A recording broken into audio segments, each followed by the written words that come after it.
Welcome on Texas football. Time for our Saturday conversation. We have a special guest, former Texas player and coach, Vance Bedford. Coach Bedford, welcome into the Saturday conversation. Oh, excited to be here. Anytime we can talk Texas football, I'm thrilled to death.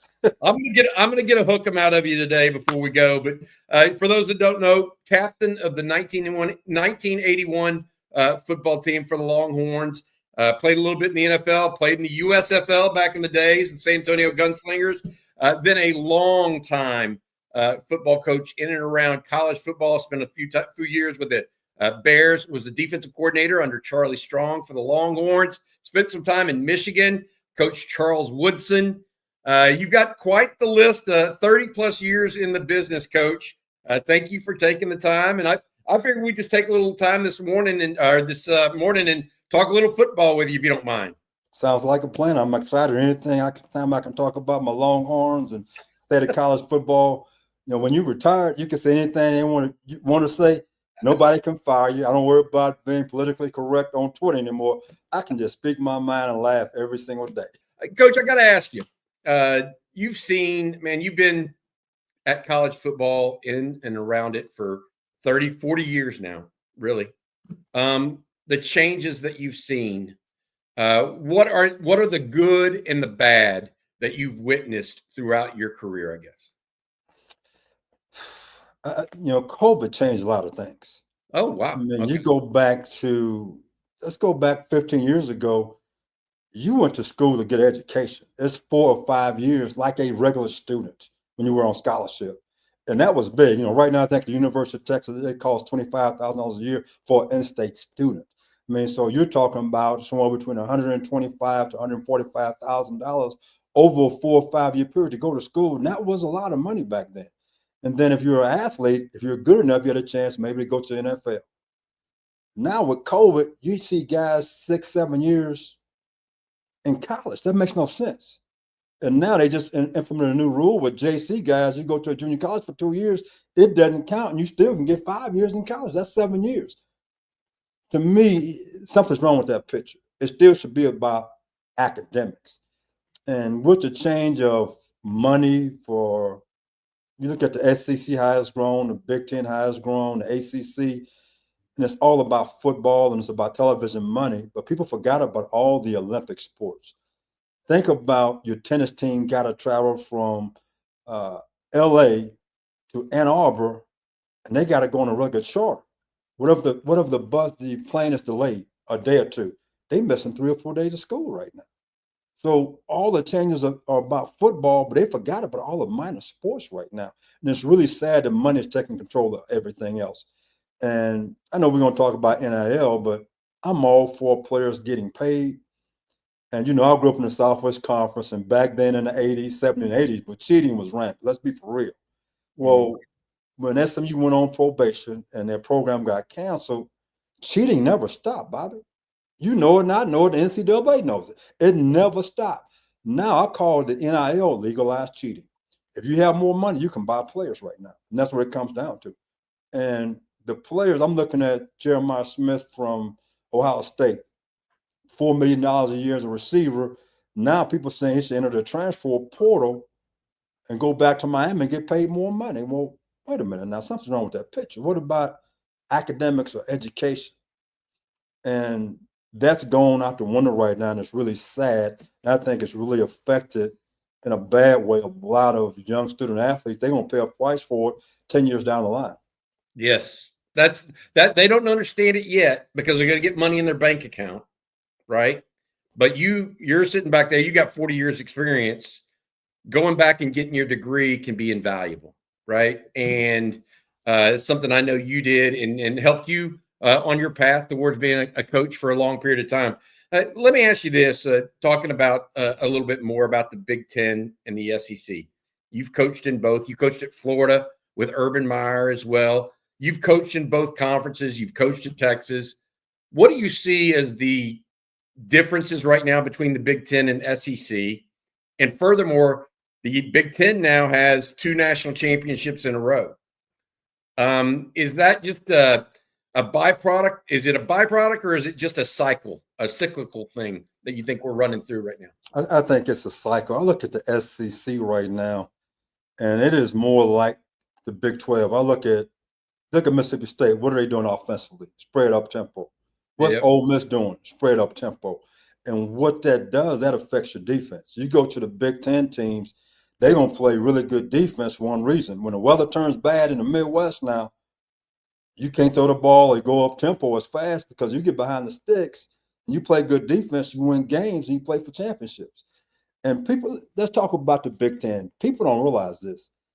The teams that had to travel 2 time zones this past year to play a game, majority of the time they lost. Think about that, what I just said. That played real big in games.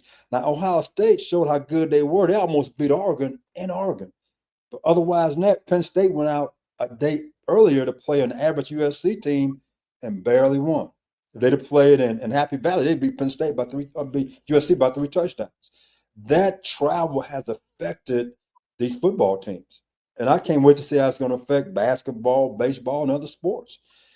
But right now, the Big Ten has always been known to play great defense, and it's for one reason. Majority of teams in that conference, they still run the football. Look at Penn State. Guess what they did? They ran the football. Notre Dame is a Midwest team. What are they? A running team. Michigan's a running team. Ohio State can throw it, but guess what they can really do well? They can run the football. And that football is complementary. I work with Earl Bruce. Urban Meyer is a product of Earl Bruce. That's Big Ten mindset. Urban, his whole philosophy, we're going to play great defense. How are we going to play great defense? We're going to run the ball on offense, shorten the game, and keep our defense fresh. Urban has 3 national championships. Alabama for years, they ran in football. Nick had 6 national championships. At the end, he started throwing the football. It cost him also. Because all of a sudden now they were 3 plays and out. And you look what Michigan did to them, 2 years ago, and that's why they won the football game. So throwing the football all over the place and all of that, it affects you as a team defensively. And now I think the Big Ten at the present time, back-to-back national championships, is by far the best football conference. Yeah, it happens. And let me ask you this about going to Steve Sarkisian, if you don't mind, Coach, because he's all about complementary football and running. Even though he uses the window dressing to throw the ball, he's had a 1,000-yard rusher, I think, his last 10 seasons as a head coach.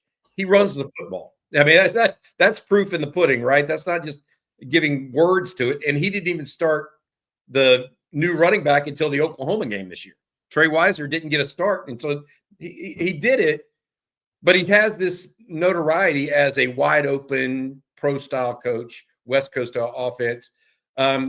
Is he? What do you think of the job he's done in Austin? How he runs his team, the offense, etc.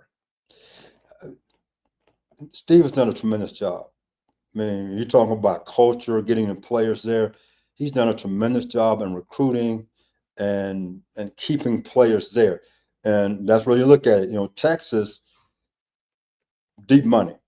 So when you look at their roster, they had the number 1 rated NIL pay in the nation this year, $22 million. Ohio State was second at $20 million. So because of that, it helps you build that roster. I think he has an outstanding staff. I really love PK on defense. I love watching them play defense.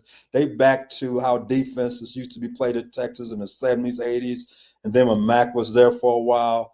I love how they play defense. And offensively, he does a lot of window dressing. And he's been very successful, has great talent. I'm an old school guy. When you can't run the ball downhill, it's tough to win a championship. I have 2 national championships, one at Michigan, one with Urban. And you know what both of those teams did? They hit people in the mouth. And Steve does a tremendous job scheming things up. But to get over the hump, to get to the next level, they need to be a little bit more physical running downhill because Georgia took away the outside zone. Ohio State took away the outside zone. Now, guess what you have to do? Run the ball between your tackles. And I thought when they beat Michigan the way they did, Michigan has 2 first-round picks of defensive tackles. They ran duo, which is doubling the down guys. They knocked them off the ball like Texas for real. I didn't see that the rest of the year. And to get to that national championship team, he's going to always have talent. You have to play physical football. And you look what Ohio State did. When they push came to shove, you know what they could do? run the ball downhill. And that's how you win championships. And everybody was talking about the 1st and goal and the 2nd and goal versus Ohio State and the quick pitch. That was a play. But if you go back to series before that, people won't talk about that. They had run the ball with 2nd down and 3. And they were driving. He threw the ball twice and had to punt the football. Ohio State went down and scored. To me, that was even bigger than the 1st and goal series. Because I went back to that. I'm like, if your offense is struggling, now get first downs and keep moving the sticks. So at the end of the day, for him to get over the hump and win that national championship, he's going to be more physical when it comes down to it and knock people off the ball.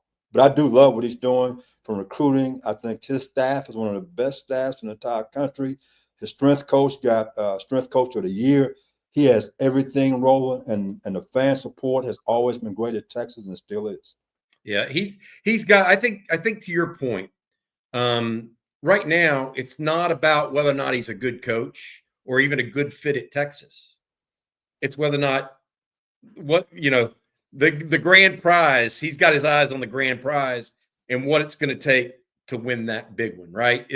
That's kind of how that's the sense I get from you. What you're saying there. It is. I go back to Mac Brown. I was coaching with the Bears at the time, and I won't mention any names, and I got a call from a reporter basically in Austin, Texas, and Mac hadn't beaten Oklahoma his first over years, and someone said, they're thinking about maybe firing Mac Brown. I said, that's the problem with Texas.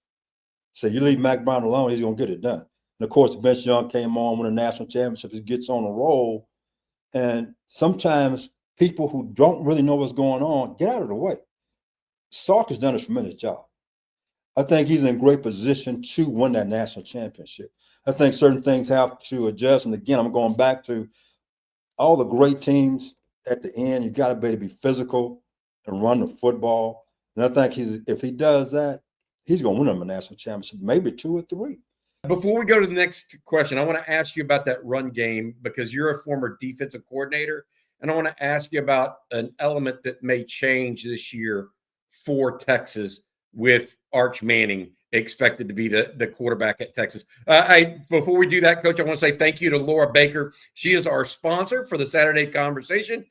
She and her team over at Keller Williams and the Andy Allen team have an open house this Saturday from 2 to 4 over at 8310 Long Canyon. That's 8310 Long Canyon in Austin from 2 to 4 on Saturday. Of course, that's going to be right during the middle of the Texas A&M basketball game. But if you're looking for a house and want to look no further, reach out to Laura, 512-784-0505.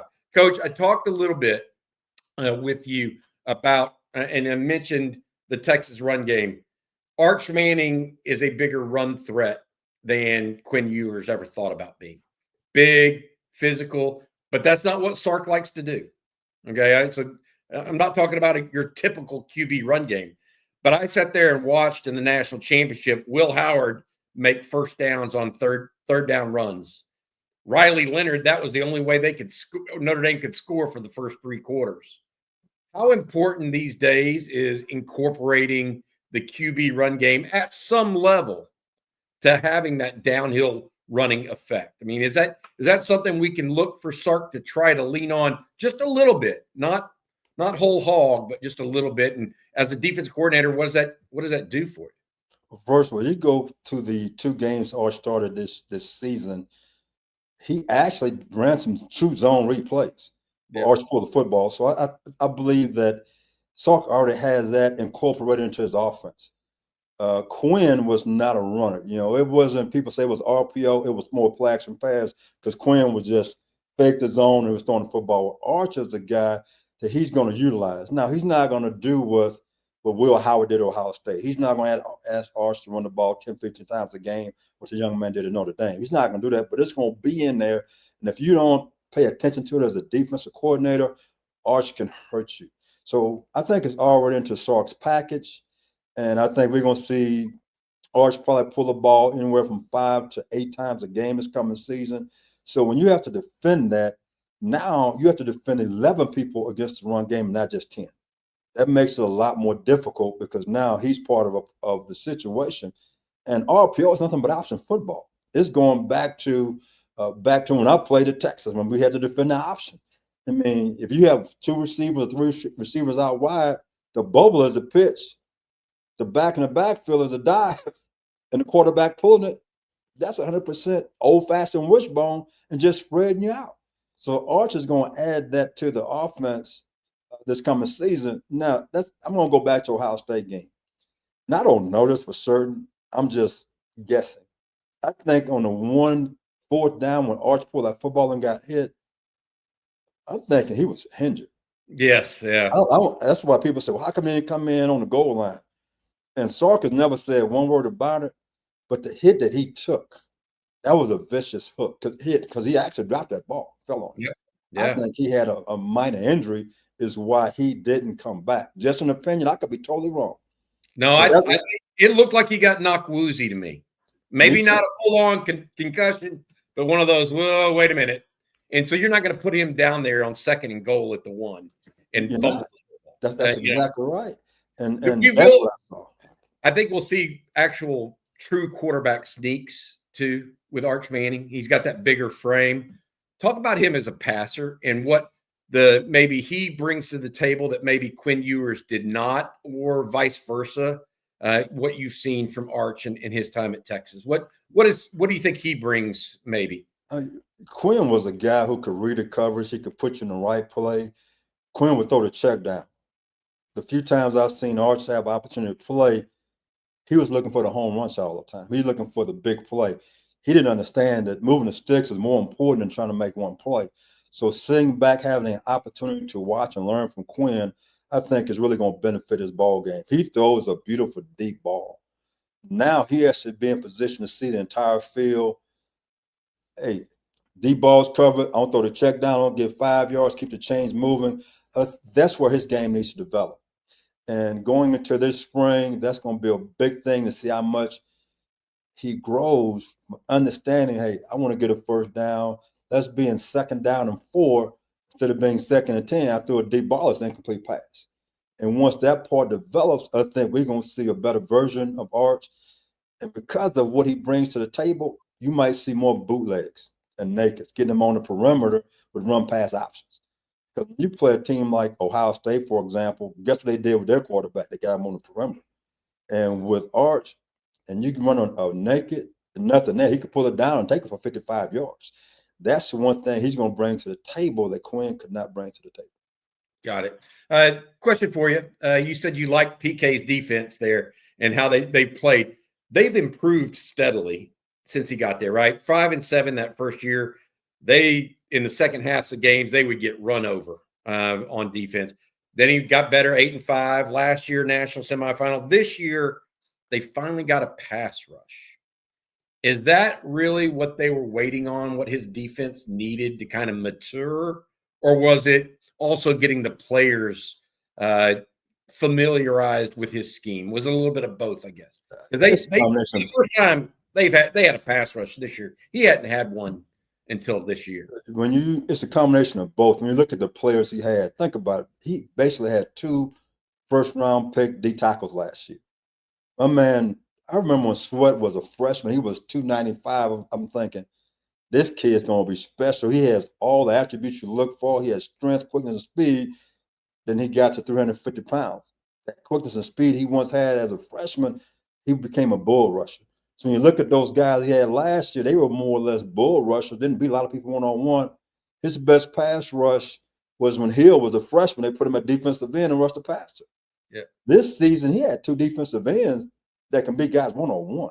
So again, when you look at it, it's a combination of they understood his system, but he had more athleticism on defense that they can pass rush one-on-one. And plus, he did a better job this season skimming things up. He understood who he had, what his players can do. He put those guys in position to win for him. Yeah. Overall, your thoughts on college football, this past championship from Ohio State? Did the right team win the national championship, in your opinion? They were the best team by far. They should not have lost to Michigan. He played tight. His team played tight. And Michigan played ball control offense. Michigan was terrible on offense. Let's be for real. Yeah. I think against Ohio State, the quarterback threw for maybe 70 yards. How you win a football game throwing it for 70 yards? And that's what they're. I mean, what Texas thought when they played Michigan, that's what Michigan was. And what they did, though, when you talk about game planning, they snapped the ball offensively with under 10 seconds on the clock.